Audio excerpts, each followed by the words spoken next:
One of the most accomplished men in American history started every morning standing naked. There's a story behind that. This is your daily message from Chad number 1136 to upgrade your mental game today by telling yourself a better story. Because the most important story you hear is the story you tell yourself.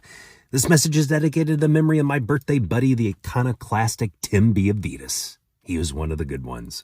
Here's the upgrade. You can learn everything from the best, but upgraded thinking knows the last mile is yours alone to walk. Here's the story.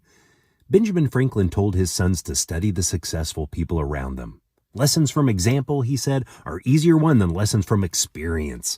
Success leaves clues, and life is about developing the curiosity to pick them up. Franklin did exactly that. He read everyone, watched everyone, borrowed from everyone, and then he went his own way. His whole era was crazy for cold water bathing. It was the health fad of the day. Franklin tried it and decided the shock of the cold water was too violent for him, so he invented his own version. In a letter in 1768, he describes it. He rose early, sat in his chamber with no clothes on for a half hour, reading or writing, letting the cool air do the work the cold water was supposed to do. He called it his air bath. He swore by it. Picture that. The man who tamed lightning, invented bifocals, built the Postal Service, wrote Poor Richard's Almanac, and signed the Declaration of Independence, sitting naked in a chair at dawn because he decided the popular method wasn't right for him. He learned from everyone, and then he did the one thing nobody else was doing. That's the pattern. First, see the world differently. You can't imagine an alternative reality while you're reacting to every notification and living inside an echo chamber. It takes protected time and new experiences to expand what you're even able to perceive. Second, master your amygdala.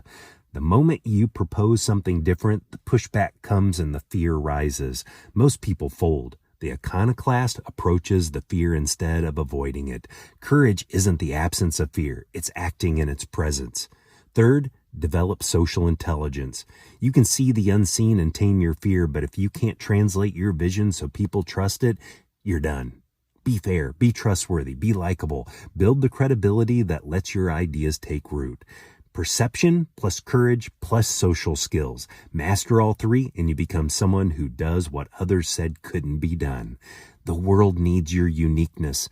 The path always runs the same way. First you imitate, then you iterate, then you innovate. Franklin started by copying the best. He ended by doing something nobody had done. The better story to tell yourself is, I'll learn from the best, then I'll go my own way. Tell me a story of innovating to fromchadsmith@gmail.com. Send someone a text and ask them, what's one thing you do that looks a little weird, but you know it works for you? You can get a free copy of my book, The Most Powerful Story in the World, by going to fromchad.gumroad.com.